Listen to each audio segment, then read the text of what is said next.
We can't even contain it. We had to push ourselves north of the border for this one. And you look, the Padres, one of the keys to any successful season, this, I'll remind everybody else of this, is staying away from, losing streaks, staying away from, going into prolonged slumps. And so far this season, they've done a really good job. The Padres have. Every time there's been a hiccup or two, they bounced right back. I think after the 3-game sweep here a month or so ago against the Rays, they went out and won 8 of their next 10 or 8 of 11, something like that. So, hopefully this is the kind of thing you're looking for.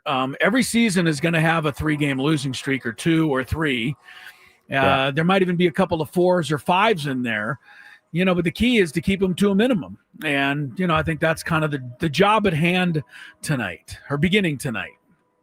Yeah. No, and Dylan Cease is the guy that is going to be tasked with ending that streak. He's been really good his last 4 or 5 starts. We really start to see that come into focus over the last couple of starts.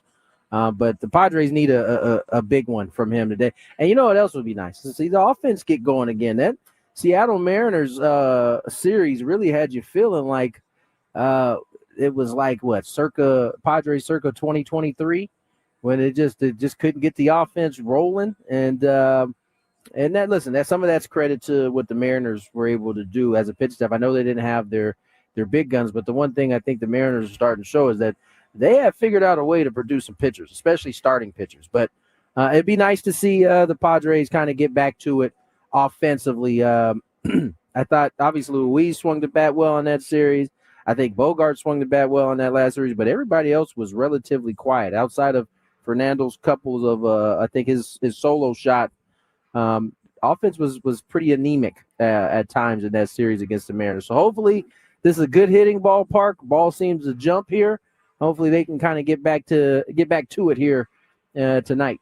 If people don't understand how crazy baseball is, all you have to do is see what Jackson Merrill's done since coming off the injured list, Tony. I mean, the first week that he was back, week and a half, he hit like 600.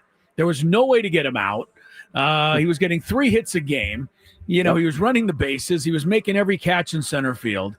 And then just like that, he goes 1 for 21. Right. And he's swinging at pitches that are nowhere near the strike zone. You're like, whoa. I mean, how did this happen? But, this happens. So it does. You have to fight your way through it. I think the one thing that frustrates me to a certain extent is that when they don't hit with runners in scoring position, and maybe this is just true of everybody, but when they don't hit with runners in scoring position, they don't score.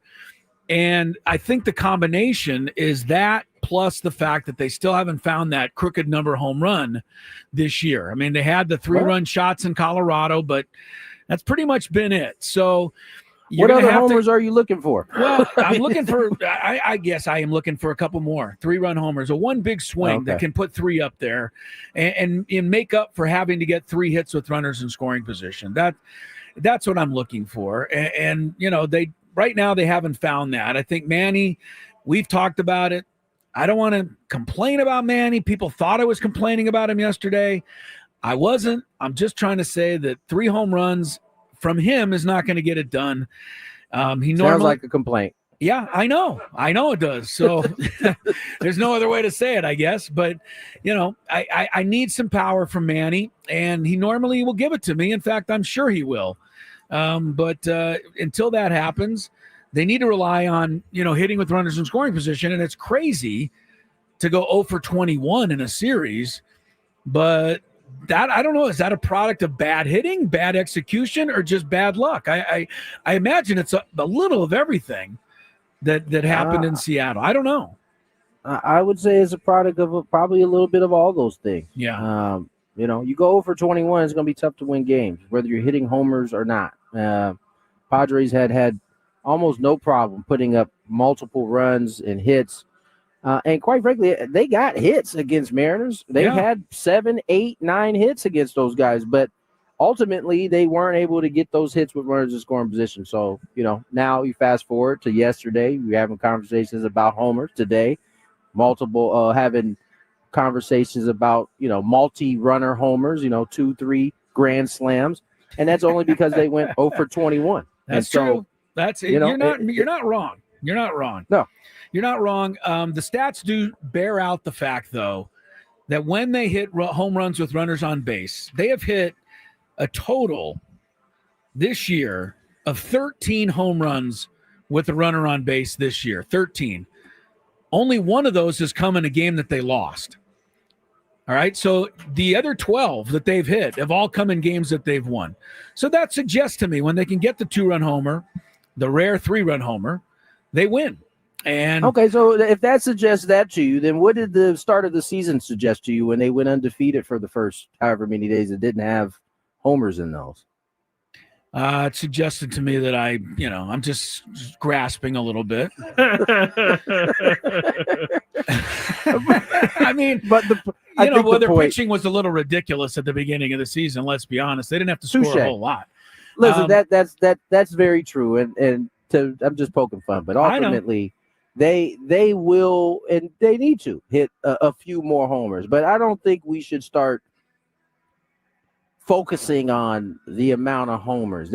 That's not why they lost those games to Seattle Mariners, because they didn't hit homers. They got lost those games because they didn't get hits with runners in scoring position. And so, I just am going to be careful before we start introducing the homer theory that, that's why they are struggling, is because they're not hitting homers. We've already seen that not be the case over the course of the season.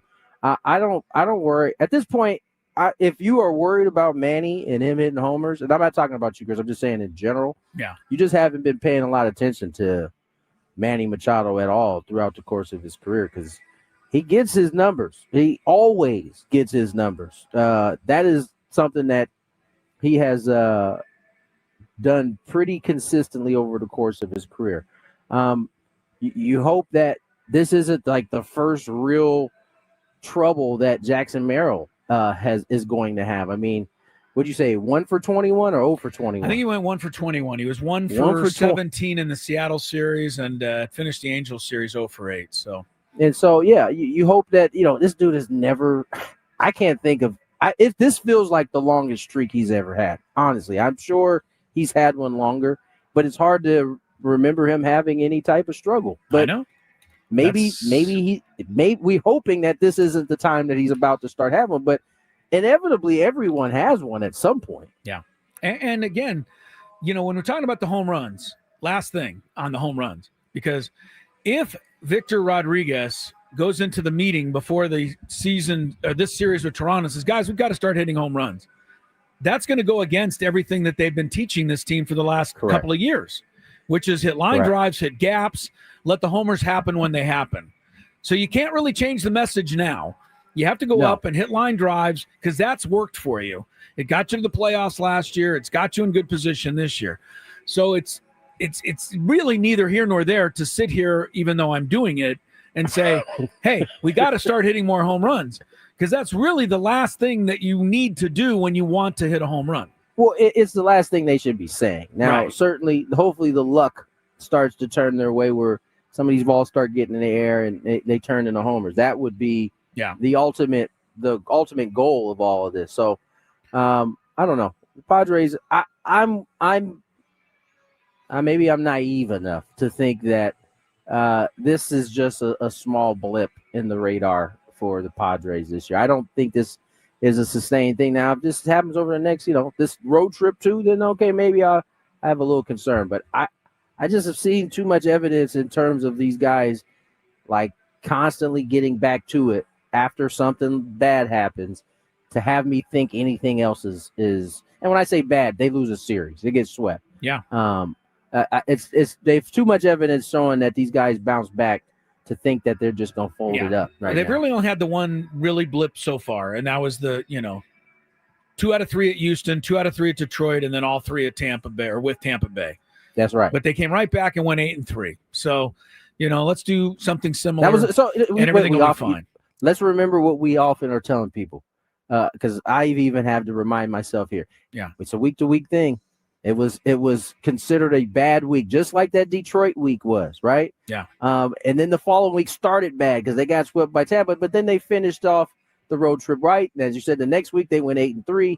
And so beginning of the week, let's see where the Padres go here in this week. And kind of make our assessments after the week again. All right, Tony, I know you got to get down. Mike Schultz speaking. Go tell him everything I said. And okay, I'll talk to you soon. All right, buddy. Thanks. Take care, fellas. All right, Tony's on his way down to speak to the skipper. We have a very short show today, but I do have a lot of things. That's the Padres stuff. There's a ton of different stuff that I want to get to today.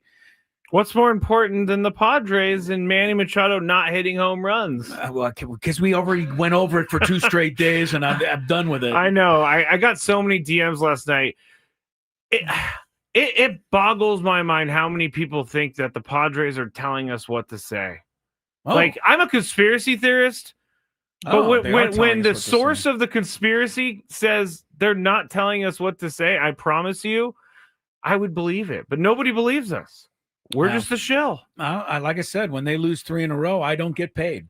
So, because I've had nothing nice to say the last couple of days. When we come back, a whole bunch of different directions, and I'm really saddened by something I just found out within the last 45 seconds. Oh my gosh! One of my favorite actors in the history of the world has passed away.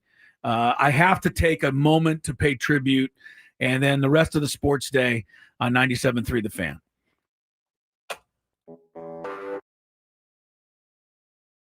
All right, it's time for the Beaver Nuggets. So the story is somehow Buc-ee's got brought up. I think Frank brought it up. Yes. And it's a rest stop / mall / entertainment zone, super center. And someone said on the chat yesterday that they have like 100. They went to one with like 100 gas pumps, which is a lot, I guess. But while we were talking about this, Sam Levitt was in New York listening, and he goes, "Put me on, put me on, put me on." And so we put him on, and he's talking about how much he loves Buc-ee's. And so we got into the conversation, and it ended up being about the Beaver Nuggets. And so I had to order them because I find the name Beaver Nuggets very gross. I find it gross. But we're going to go with this. It's kind of like a Cheeto / a corn pop. It's like a cheese doodle. A cheese doodle. And we're going to eat them right now. I don't think these are bad, but here we go.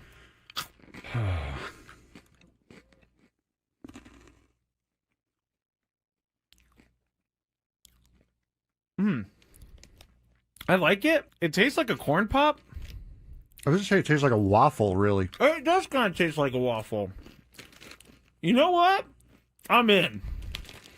These are good. Yeah, I'm not. You want another one? No, I don't want another one. But yeah, I mean, it tastes like a waffle, like a waffle with syrup on it. It's pretty good. I gotta say, I'm not hating these at all. Actually, they're very good. I like this. The waffle is a perfect explanation. If you've ever had, I'm sorry, I'm talking on the microphone with food in my mouth. But if you've ever had a what is it? A Lay's potato chip that's waffle flavor. It's kind of like that. Sad Fryer says, "Are they cheesy?" No, they're not cheesy at all. Actually, they're sweet. No, it's like a hard waffle with syrup on it, with dried encrusted syrup on it. Now I don't exactly know what the puff is. It could be just fake something. Most likely. I mean, it's like caramel a little bit too. All right, I gotta stop eating these because I will eat the whole bag. I love these things. I'm gonna leave them here though because I will eat this if I go home. It's just gonna be a bunch of beaver nuggets in my bed as I sleepwalk or something like that. All right, it's time for the Beaver Nuggets. So the story is somehow Buc-ee's got brought up. I think Frank brought it up. Yes. And it's a rest stop / mall / entertainment zone, super center. And someone said on the chat yesterday that they have like 100. They went to one with like 100 gas pumps, which is a lot, I guess. But while we were talking about this, Sam Levitt was in New York listening, and he goes, "Put me on, put me on, put me on." And so we put him on, and he's talking about how much he loves Buc-ee's. And so we got into the conversation, and it ended up being about the Beaver Nuggets. And so I had to order them because I find the name Beaver Nuggets very gross. I find it gross. But we're going to go with this. It's kind of like a Cheeto / a corn pop. It's like a cheese doodle. A cheese doodle. And we're going to eat them right now. I don't think these are bad, but here we go.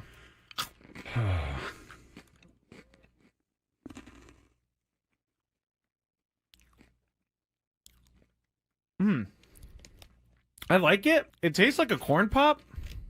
I was going to say it tastes like a waffle, really. It does kind of taste like a waffle. You know what? I'm in. These are good. Yeah, I'm not. You want another one? No, I don't want another one. But yeah, I mean, it tastes like a waffle, like a waffle with syrup on it. It's pretty good. I gotta say, I'm not hating these at all. Actually, they're very good. I like this. The waffle is a perfect explanation. If you've ever had, I'm sorry, I'm talking on the microphone with food in my mouth, but if you've ever had a what is it? A Lay's potato chip that's waffle flavor. It's kind of like that.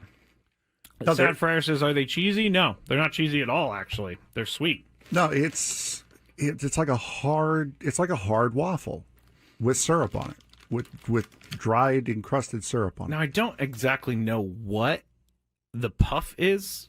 It could be just fake something. Most likely. I mean, it's like caramel a little bit too. All right, I gotta stop eating these because I will eat the whole bag. I love these things. All right, welcome back to Gwynn and Chris. 2:17 is the time. Go only have a short time together today. 3 o'clock. We'll turn it over to Sam Levitt's Padre pregame show. Padres and the Blue Jays from north of the border tonight. Chris Bassett for Toronto. And who's Dylan Cease? Yeah, Dylan's back on the mound. Yeah. For the Friars tonight. Dodgers again lost, right? Last night. And the Giants also lost. So it's a good night, even though we didn't suit them up. Dodgers are just a half game up now on the Padres, heading into play today. I'll talk about the Dodgers' concerns in a moment. But I mentioned this going out. One of the things that made me smile every single time that I watched television in the 1990s, and whenever I see a rerun, it still makes me smile now. And just thinking about it makes me smile, was when the character Norm Peterson would walk into the bar at Cheers, and he would come in and he would say, "Good evening, everybody," or "Good afternoon, everybody." And they'd always yell, "Norm!" And everybody in the bar would yell that. You don't know that reference at all, right, Scraby? Like that doesn't ring a bell to you? I've a little bit. Okay. My parents definitely watched Cheers. Right. I remember Cheers being on. There's nobody that was around in the 90s that didn't watch Cheers. And I know this. Yeah, it's a great theme song. But whenever he walked in, they'd say, "Norm!" And, he would always say some joke and then sit down. And he was in every episode of Cheers. The actor's name was George Wendt.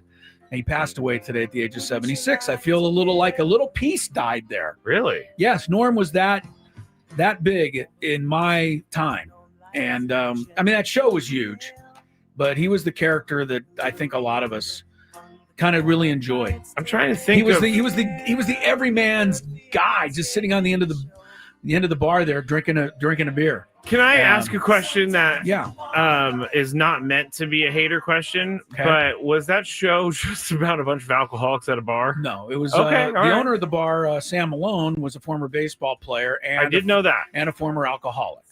He was a former alcoholic. He bought a bar? Bought a bar. That's right. I actually went to the Cheers bar one of the times I was in Boston. Now, Cheers is an incredible show. Yeah. It has nothing to do with anybody getting drunk at all. Interesting. All right. But anyway, Norm is my favorite character. Maybe like in all of TV's, right up there with like somebody more recent vintage, Walter White on Breaking Bad. Okay. Although he's a drama character. George Wendt, man, was classic as Norm. He got nominated for the grant or the Emmy. The Emmy 6 years in a row from 1989 to 95. He never won it. But anyway, he passed away today at the age of 76, and I'm really sad by that. Some of you may also remember George Wendt, the actor, from Saturday Night Live. he was the Chicago super fan. Did you ever see that episode? You never saw that stuff either. No. You know, when they would go, the Bears. Oh, yeah. I've heard that for sure. Well, he was the guy. He was the Bears guy. He was the main guy. He All was right. the host of that little gathering of actors. I definitely remember who he is, and I definitely know what he's done. He's a piece of me. I really feel that. And I heard piece of meat, but I know, it was piece of me. No, it just feels like a little piece of me passed on today. He's, I don't know, just Cheers was a place like the song says, where everybody goes to knows your name. And I think we all either had a place like that in our lives or wish we had a place like that in our lives, where you walked in and everybody knew you and welcomed you. I never had a bar like that. You weren't at one long enough to get that kind of relationship. Here's a real story. I used to go to the same liquor store all the time until I got embarrassed that I was going back multiple times a day. So I had to start frequenting all of the liquor stores in the area when I was a alcoholic. I think one of the funnier things about Norm, I'm reading the story today, excuse me, the actor George Wendt, because he always had his beer going down at the end of the bar, but it wasn't about that. But the actual beer was obviously non-alcoholic. It wasn't a real beer. And he said he hated that. He hated the concoction that they made. Yeah. That he said the hardest part of his job on Cheers for 11 years was drinking the beer that we all thought he lived for. I can imagine his character it being did on the show. Very gross. It was pretty sad, he said. All right, I'm sad, and I want to share, and I'm sure there's many others from my era that I have feel a really similar nice to Norm passing today. Comment about this. Melvin says, in a way, this show is like the Cheers bar. Thanks, guys, for doing this show and building this community between us fans. Oh, that's very nice. Yeah. That's very cool. What was his name? Melvin. I have one thing to say for you. Melvin! Yeah, okay.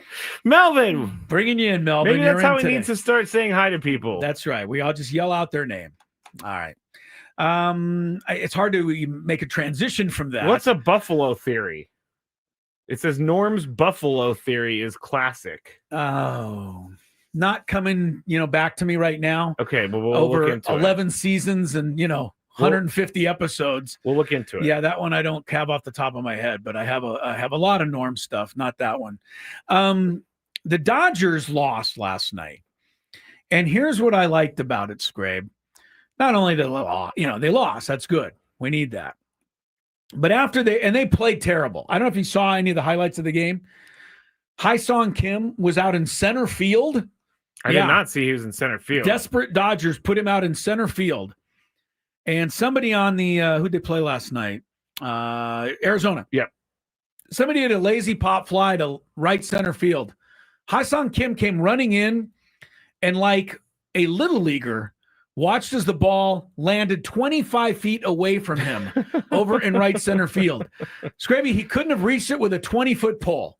He wasn't close to it. What was he looking at? I don't know. It's one of the most embarrassing plays I've seen a major league player make. Max Muncy had his, typical defensive flaw or two. I think it was Landon Knack or whoever started was beat up pretty good early, and they got blown out. Knack came in second. Okay, so whoever before him. So 4 straight loss for the Dodgers. After the game, I love this, Scraby. I love this. After the game, Dodgers basically said, hey, we got a lot of injuries right now. We got a lot of issues. We got a lot of people out. We're making do with what we have. No, really. So you want us to feel sorry for you because you're doing the best you can under the circumstances. Is that it, Dodgers? Yeah. I see. They still have a roster and a playing active roster that includes how many $25 million plus players? A lot. Ohtani, Betts, Freeman, Teoscar Hernandez, Max Muncy, Tommy Edman, Will Smith. They're all still in the lineup. I mean, the last team that anybody out there in baseball thinks should ever be able to say, hey, we're doing the best we can under the circumstances is the Dodgers. Yeah, you can't say that. Nobody's going to feel sorry for them.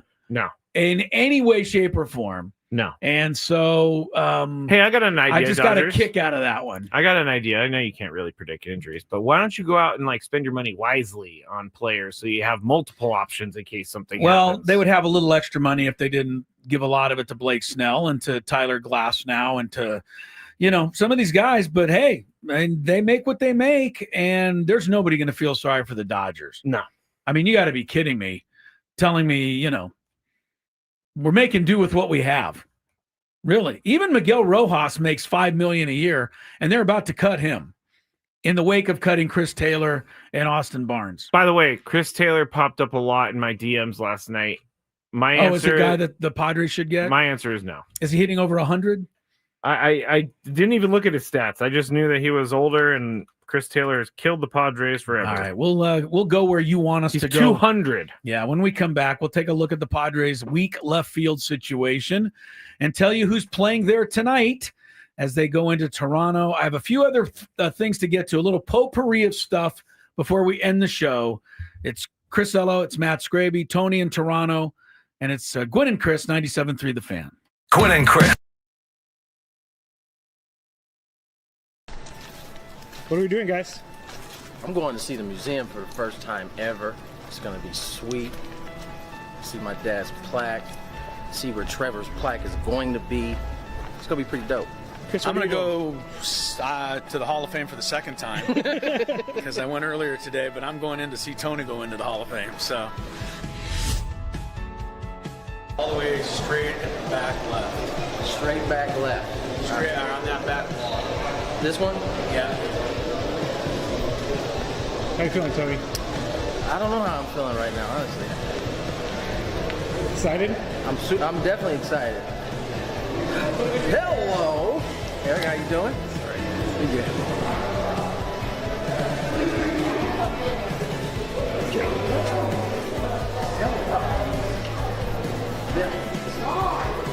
Wow. Just like I told you, next to the famous Barney Dreyfuss and Leslie Wilkinson, whoever they are. That does look like them. I know. It's a good shot. They don't do them all that great. That one's good. Really good.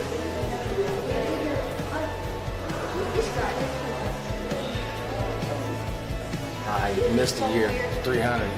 Must have been bad. Huh? I used to be. Not anymore, though. Oh, it's so cool. What team did you play on? I can give you a long list of them. Brewers, Padres, Dodgers, Phillies, Nationals. What position did you play? I played outfield. This was my dad.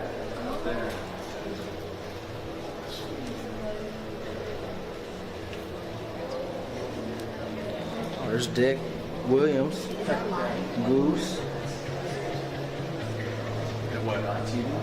I think he'd be pretty happy with his company over there. So. What are you thinking of seeing it for the first time? I'm thinking I'm hot.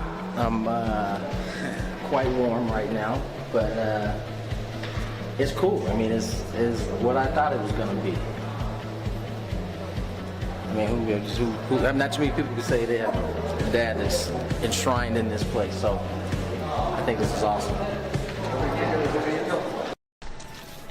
What are we doing, guys? I'm going to see the museum for the first time ever.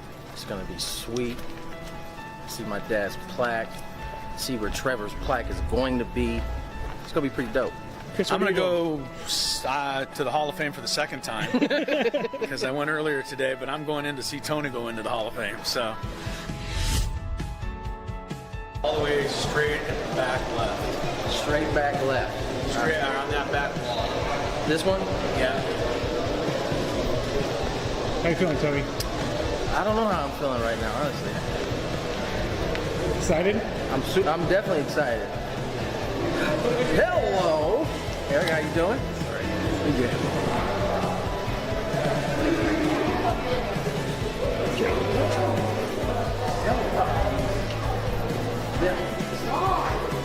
Wow. Just like I told you, next to the famous Barney Dreyfuss and Leslie Wilkinson, whoever they are. That does look like him. I know. It's a good shot. They don't do them all that great. That one's good. Really good.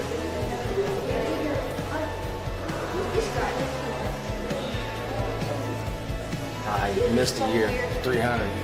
Must have been bad. Huh? Are you a baseball player? I used to be. Not anymore, though. Oh, it's so cool. What team did you play on?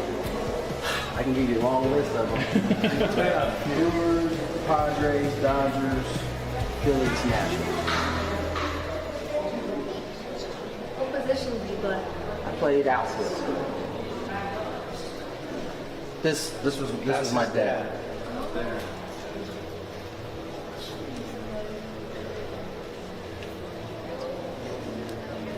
Oh, there's Dick Williams, Goose. I think he'd be pretty happy with his company over here. So. What are you thinking of seeing it for the first time? I'm thinking I'm hot. I'm quite warm right now, but it's cool. I mean, it's what I thought it was gonna be. I mean, who not too many people can say they have a dad that's enshrined in this place. So I think this is awesome. What are we doing, guys? I'm going to see the museum for the first time ever. It's gonna be sweet. See my dad's plaque. See where Trevor's plaque is going to be. It's gonna be pretty dope. Chris, I'm where going do to you go to the Hall of Fame for the second time because I went earlier today, but I'm going in to see Tony go into the Hall of Fame. So all the way straight and back left. Straight back left. Straight on that back wall. This one? Yeah. How you feeling, Tony? I don't know how I'm feeling right now, honestly. Excited? I'm definitely. All right, just letting it sink in. Putting away your Spiro stuff. Yeah, what that guy just said there a minute ago about Spiros, man, that was really good. I don't really like that guy. Yeah, he's pretty annoying. I'm just kidding. Yeah, he's annoying. All right, welcome back to Gwynn and Chris. We got about half an hour, Scrape, before we turn it over to Sam. Yeah. All right, I got a potpourri. I got a bunch of stuff. Let's start with left field for the Padres. All right. And what we're gonna do. Let me get some music. Okay. Potpourri music? Yeah, potpourri music. Which, what do you have for that? I don't know. Probably similar to every other music you have. You're right. If I'm taking let's a wild do this guess one. here. All right. Potpourri music. This doesn't strike me as Not potpourri really. music. Okay. Jason Hayward is the answer to the trivia question. Who will be in left field tonight? He's batting 8th. Martin Maldonado's batting 9th. And I know this won't decide the game, but I think all of us agree that having 2 automatic outs at the bottom of the order is not really what we want. I personally enjoy watching guys Just strike automatically out. get out Yes. so that Fernando comes up with 2 outs and the bases empty. Exactly. I mean, they can get a hit here and there, but nobody's expecting, any contribution there. Someone actually did, because we have a lot of new baseball fans that listen, and they asked me what an automatic out meant because they weren't assume sure that the umpire just automatically calls you out. Yeah, an automatic out is like a jerky way of saying they can't hit. It's a jerky way of saying that we kind of expect these 2 guys to get out. Yes. Every time they're up. Yes. And we'd love for that to change. Catching, I don't think it's going to change because I think they hate Campusano. It's clear to me they brought him up. I'm not even sure why they even brought him up at all. They gave him 8 swings of the bat and they got rid of him. And I think they ought to trade him and try to get something for him because they hate him. They're going to go with Maldonado. They're going to go with Diaz. And unfortunately, neither guy's going to give you much. Diaz played all 3 games this weekend, by the way. You did. And you saw how that jump-started the offense. Not too much. As far as Hayward's concerned, this is what we expected, is it not? I hate to say it like that, but the guy's been in decline for 3 years, 4 years. It was going to take something really surprising for him to just all of a sudden start hitting 280 and knocking the ball all over the yard. Yeah, I don't understand why people are expecting different things because before the year, what we said about Jason Hayward, plays good defense, needs to find a way to hit. Good clubhouse guy, good leader, teammate, everything. He's all those things. So anyway, last night, unfortunately for you and I, Taylor Ward of the Angels homered for the third consecutive game. So now he is the guy that we absolutely positively have to get. Well, I was called an idiot last week for bringing that up. Well, up. now everybody's an idiot, I guess. All right, Taylor Ward does have 13 homers, which is enticing. He does. That's 10 more than Manny. That's kind of a sobering way to look at it, I know. But he also is hitting 198. And 198 is the high water mark for him. He was at 174 a week and a half ago. So he's in the middle of a hot streak. He's homered in 5 of his last 7 games. So he is kind of the flavor of the moment. He also costs about $8 million, and you get him for a year and a half, and then he's a free agent. He's also 31 years old, not a young guy. Yeah. He's never really hit higher than 240, so 190 isn't that far off of what he normally does. He also strikes out a hell of a lot, more than once per game over the last couple of years. The bottom line is, even if you say, okay, I'm going to listen to Joe and La Mesa and Vince and, Temecula, and I don't mean to call anybody out by name, but you know what I mean. Vince and Temecula's like, what did I do? What I do, right. But all the listeners, even when to listen to all the listeners, I'm AJ, I'm driving around, I'm listening to all you listeners, and you said, go get Taylor Ward. Doesn't mean that I can find a deal that the Angels are going to want. I think it's kind of funny to me that a lot of us fans feel like the Padres are the only team in the league. So whatever we need, the other teams will just acquiesce and give that to us. Yeah. It just doesn't happen that way. So even if Taylor Ward is the perfect guy, and I really don't think I would think the Angels want more than I would think the Angels are going to want a little something for him. Yeah, they're not just going to give him to us. And by the way, are you willing, I guess, Chris, are you willing to see a bunch of strikeouts for the occasional home run? The occasional home run. I mean, prior to last week, the guy had 8 homers and 17 RBIs and was hitting 172. That's not what you would have wanted for the first month and a half of the season. No. What happened to last week? Be great. All right. That's Taylor Ward. I think that's enough on him. If we go ahead, but if that's who they want, okay. But it's not just, even if they want it, doesn't mean they can get it. I think I think, and I'm included, we are too focused on the brand names. We need to be going to names that are major leaguers that can fill a purpose. Like, I get a lot of Luis Robert Jr. I think Luis Robert Jr. is one of the most overrated players in baseball because all he does is not hit anymore. This? Luis Robert Jr. from the White Sox. This year, he's hitting 186. He has 5 home runs. His OPS is 589. Last year, 224, OPS 657, 14 home runs. He's had one really, really good year in his career. One. Yeah, and he's going to cost an arm and a leg. It just makes no sense. Scraby wants you to keep an eye on the Toronto left fielder tonight. His name is Nathan Lucas. It's spelled Lukes, so it looks like it's Luke's, but it's actually pronounced Lucas. Yes. Nathan Lucas. He is 30.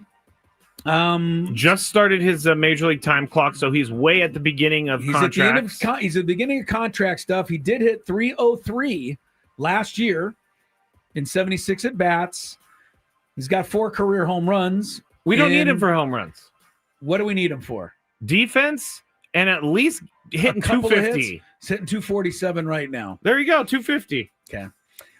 Anyway, I think the reason I brought him up is because his price is attainable. It's not a terrible thing to bring him up. It's just, I don't want Hayward in there now either right now. I don't. Believe me, it's driving me crazy. But you got to give me a reasonable alternative, and I got to be able to pay for that alternative, not only salary-wise, but whatever the collateral is going to be to make a deal possible. Yeah, see, we don't know. And I don't think the people out there don't consider the collateral. The listeners, you people, you just think, well, we want this guy, so all we have to do is call and go, hey, we're interested in Taylor Ward, and the Angels will find a way to make it happen. And they're going to take some of the best prospects in the Padres system. All right. And same with Luis Robert Jr. You think that they're going to give him away for a bunch of scrubs? No. All right. Now, one guy that's playing left field right now in the major leagues that is having a phenomenally good breakout season. Stowers? No. Is James Wood. Well, we're not going to get James Wood, but I bring him up because we had James Wood, and now in the world of oops, maybe we shouldn't have done that.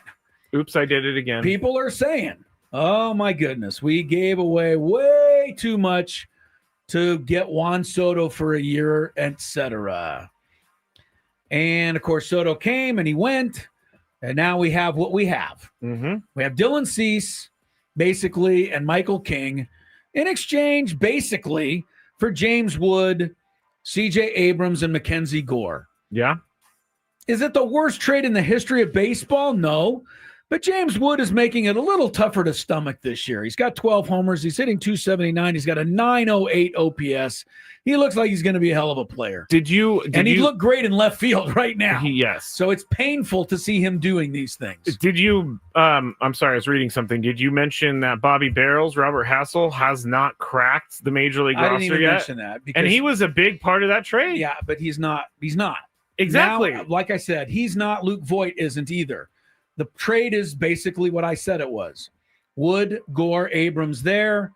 We ended up with basically Soto, which turned into Cease and King. Yes. So that's the trade. Yes. But I bring James Wood up because Juan Soto it's making it so easy for me to be critical of him that I almost don't want to take advantage of the opportunity. You know what I'm getting at? Now is the time. I'm not going to. Look, yesterday we told you everything we needed to about Juan Soto. The guy is a diva.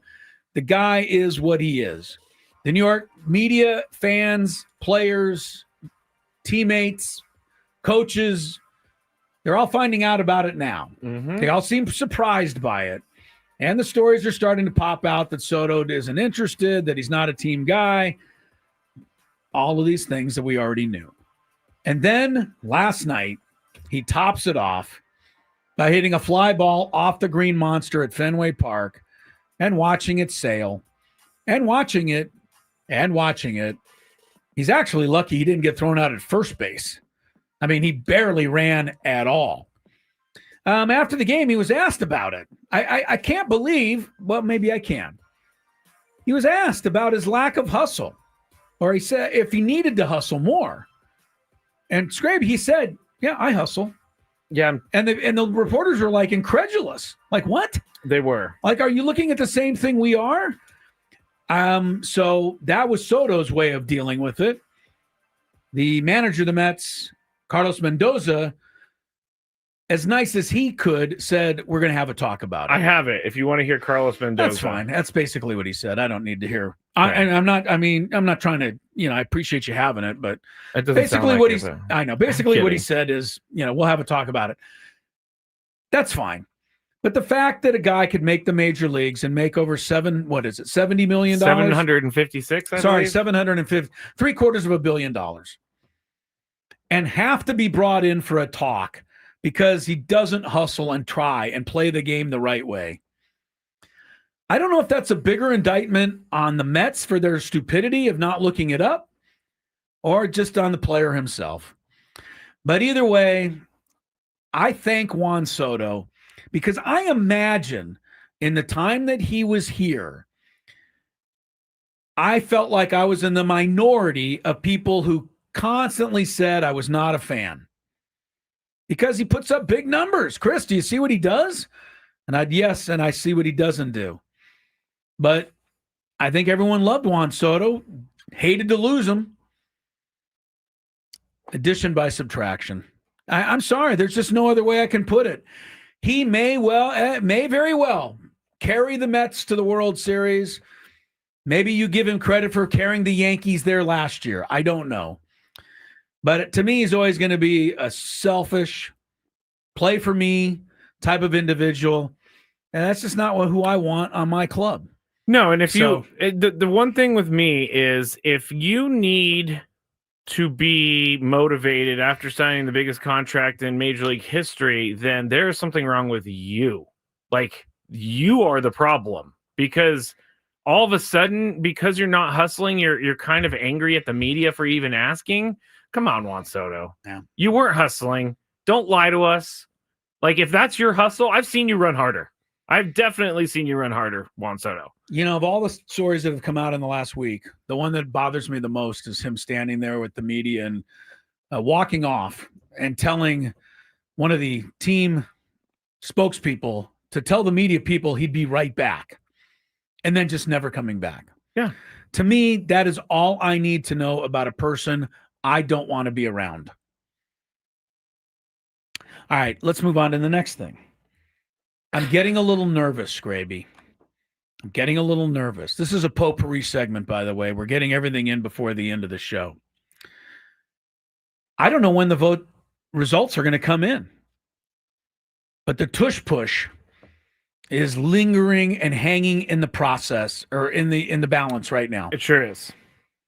The NFL owners have already voted to allow the players to play flag football at the 2028 Olympics. Yes.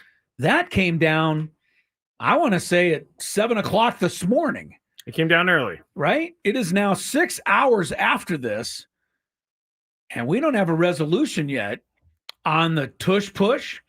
And we also don't have a resolution on something I feel is even more important, and that is the Detroit Lions' proposal to reseed the playoff teams and basically take away the importance of ever winning your division. So I'm a little nervous about this. I don't. The tush push, I can live without it, although I think it's I just think it's bad to outlaw something that one team figured out how to do and the rest can't do. It's unsafe, Chris. That's why I want it gone. Apparently so, yes, I'm sure. Well, if you took away everything that's unsafe, then you wouldn't play the NFL anymore. It's true. Basically. It's true. Right? But I'm really nervous about this playoff reseeding thing. I think it's going to be a big disaster to overreact to the fact that the Vikings could have been a higher seed last year had they done away with the divisions. I really don't know why the Lions are doing it. The Lions are standing up for their own division, mate. I love the divisions. The rivalry, there's a little rivalry left in division play. You know, if you, by this proposal, by reseeding the playoff teams, conceivably, right? If all four teams in the, let's say, NFC South go 8-9, none of them would make the playoffs.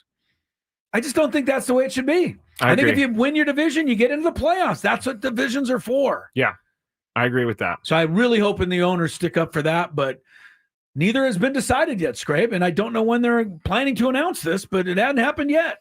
I would assume we're going to hear about it either by tonight or tomorrow. Do you think they're having this long of a discussion, or they just have a 3-martini lunch somewhere?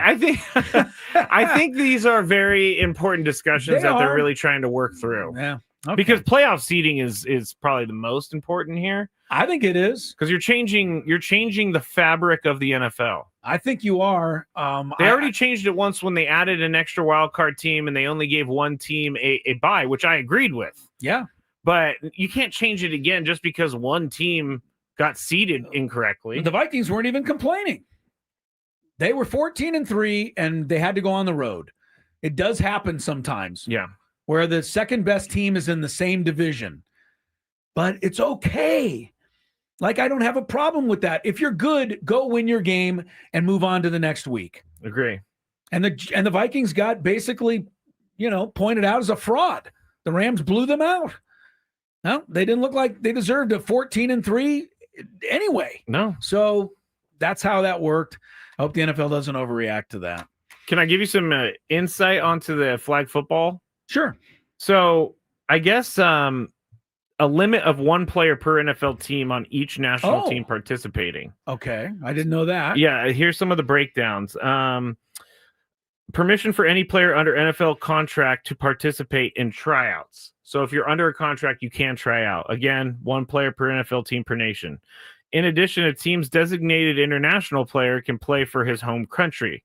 So if you're from another country and someone else from your team is already on a flag football team, you could be on that other country's team. So I know that there's someone from I think it's in Africa somewhere. Maybe the Congo. I don't even want to say. But they can, if someone from their team is already playing the flag football, then they can go represent their country. Well, they're going to have to make some sort of rules to make these other teams somewhat legit. Yes. Because if all the Americans played for the American team, it's just hard for me to believe that, Well, only one per team. Not trying to pick on the Netherlands, but just came to mind. is the Netherlands flag football going to really compete with Patrick Mahomes and Tyreek Hill and people like that? If they do, sign them immediately. Yeah. A purchase of league-wide insurance policies is going to be in play because they want to protect against injuries. A salary cap credit is going to happen for any player who is injured, and an expectation that Olympic flag football teams will establish medical staffs and field services that comply with NFL minimum standards. Okay. So basically, the NFL is like, hey, if you want us to be a part of this, you do what we say, which is annoying to me. All right. I got one last thing, and then we got just enough time for it. NBA playoffs back in action tonight. Game 1 of the Western Conference Finals tonight. It'll be Minnesota and OKC. I hate to make it this simple, but honestly, the winner of the game tonight will be the team that shoots better from the three-point line, and that'll be the winner of the series. And the same will be true, I think, unfortunately, for the Knicks-Pacers series, which starts tomorrow. In the last round, the team that made more threes won 18 and lost 5. So it's almost a guarantee if you make more threes, you're going to win. And the shooting percentages are like 40% to 29%.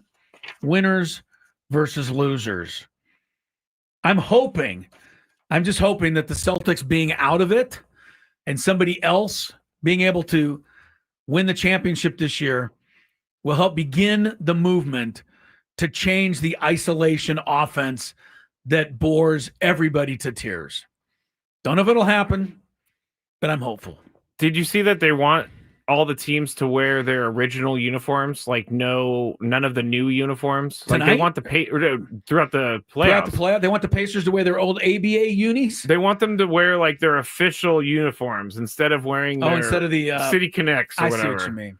Because I gotta say, the Pacers might be my least favorite logo in the NBA. All right. Do you agree? I don't know. No, I don't have a least favorite. I don't know. I've kind of accepted the uniform shuffle, but I've been through this before. I wish they would just go back to home teams wearing white and visiting team wearing some, dark jersey, but that seems to be long gone by now. The Knicks Pacers will be interesting. I like the Pacers in that series as much as I think Brunson is unstoppable down the stretch. I think the Pacers have more good players playing well right now. I don't know if I love Minnesota to beat OKC, but I'll root for them. That's about my prognostication on the playoffs. Why? I like Ant-Man better. Okay, that's fair enough. It's kind of, I like that team. I like McDaniels. I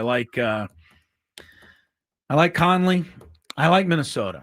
I think they have a problem on their hands, though. Which is? If the Pacers make the finals, no one's watching. If the Knicks make the finals, it'll be bigger. It'll be bigger. Yeah, I don't think the Minnesota OKC series neither is going to bring a lot of eyeballs. No. But Minnesota maybe more than OKC. And let's just say this ahead of time.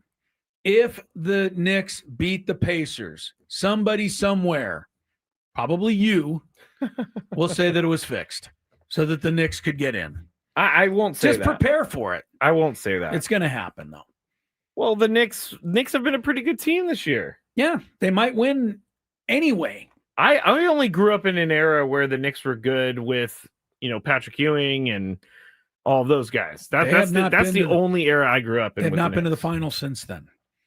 The Caitlin Clark versus Angel Reese controversy drags onward.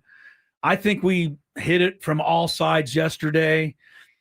I think both of them were at fault. I think Clark is a bit of a cheap shot player. Whether you think she was on that play or not is for debate, but there's a ton of other video of her out there that reminds me why I think she's a bit of a cheap shot player. Angel Reese, it doesn't react in a way that I enjoy either.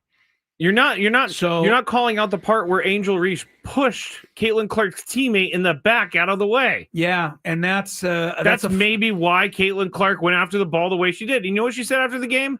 It was a basketball play. Let's move on. And that's exactly what it was. Angel Reese? Caitlin Clark. No, that's what Angel Reese said. Angel Reese said they got it right. Let's move on. Okay. Angel Reese pushing the player in the back happens on every rebound in the history of basketball. And sometimes it's called and sometimes it's not. To me, that was part of the actual play in the game. Angel Reese got away with that push and got the rebound because of it. That's on the officials to catch that. They missed it. Caitlin Clark's play was, to me, borderline over the top. And I think it deserved a reaction, and it got one. I'm surprised by this take. I really am. I know you are, because all she did was go for the ball and try and shove her down. She did not shove her down. Okay, then why was she on the floor? Because she flopped. Oh, okay. You don't see the flop? I'm going to have to show you a bunch of other Caitlin Clark crap that she's pulled over the years. She has a pretty good reputation of doing this, so this doesn't surprise me that she did it again.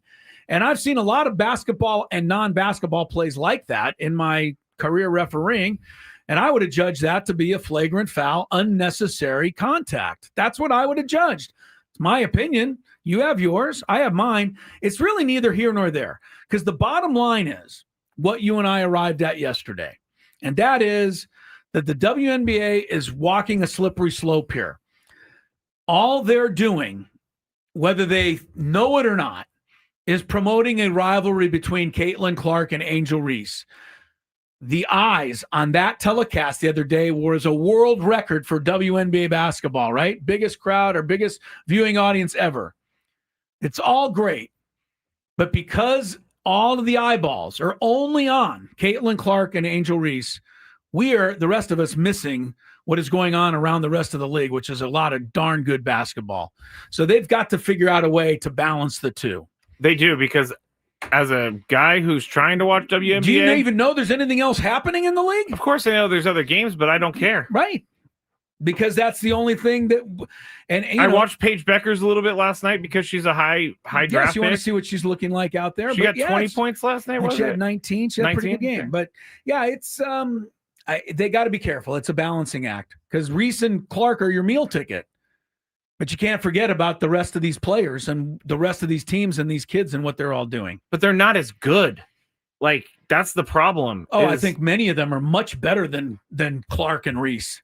You think that many of them are better than I don't. I mean, I don't know that Caitlin Clark is the best player in the league, and I know for a fact Angel Reese isn't the best player in the league. She can't make a 1-foot shot. Oh, you know what I heard last night? That was I'm glad I remember this, because they were talking about the foul, and one of the guys on the show said she was just trying to get her to the line and she missed both free throws. Right. So I don't understand why people are so up in arms over this. Right. Well, this isn't much ado about nothing. I'm not going to defend my reasoning for calling a flagrant foul again. I've done it as many times as I can do it. One last thing. How much time do we have? 2 minutes. Does anybody out there yet know if the Padres are going to extend their streak tonight? What streak am I talking about, Scrape? Runners in scoring position? No. Oh. Talking about something far more important. Padres have worn the road pinstripe uniforms the last 11 road games. When are the Brown Unis ever coming back, or are they ever coming back? These are things that I really don't care about. I know you do. I know you were a big fan of this stuff. I know that people bought the brown uniform, and a lot of people wear it and like it, but this team doesn't want to wear them anymore. Because it's bad luck. They are 1-3. They've only worn the brown unis 4 times all year.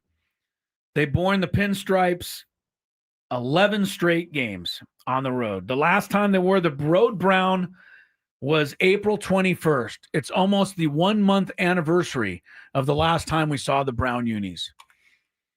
Something to keep an eye on tonight. Maybe Sam Levitt will know ahead of time. Something to keep or maybe somebody's got on. some video, some sneaky video that I don't have yet of the Padres warming up in Toronto and could tell us what unis they're going to wear. I mean, Dave Marcus probably knows. He's sitting there. Let me ask him. Yeah, see if he knows what uni. Does he know if the Padres are wearing the brown? I don't know if he would know. It's, what are they, 2 hours before the game? No, just an hour. Dave's not listening. Dave's not there at the moment. Yeah. All right. Well, So Sam I'll tell Sam to fill everybody in on that. Oh, Sam's going to get right on that. I'm sure he will. You know, whenever Sammy comes in here for the pregame show, I always give him a bunch of things that I'm thinking about, and he just dismisses them all immediately. It's like, yeah, okay, whatever. I got other things. Except for the left-handed pitching stat from last He year. liked that one last year. Yeah. All right. Padres hit a home run with a runner on base. They've only lost one game this year when that's happened. Look for that tonight. Give me a couple of crooked numbers. Let's get back in the win column. Scrape, you can tell everybody tomorrow where I've gone for a few days, but I'm taking a couple off. Okay. Scrape, you'll be back with Tony tomorrow. I'll miss all of you, but it won't be long. You make it sound so mysterious. I got one last thing. Hurry up. Norm! This is the story of the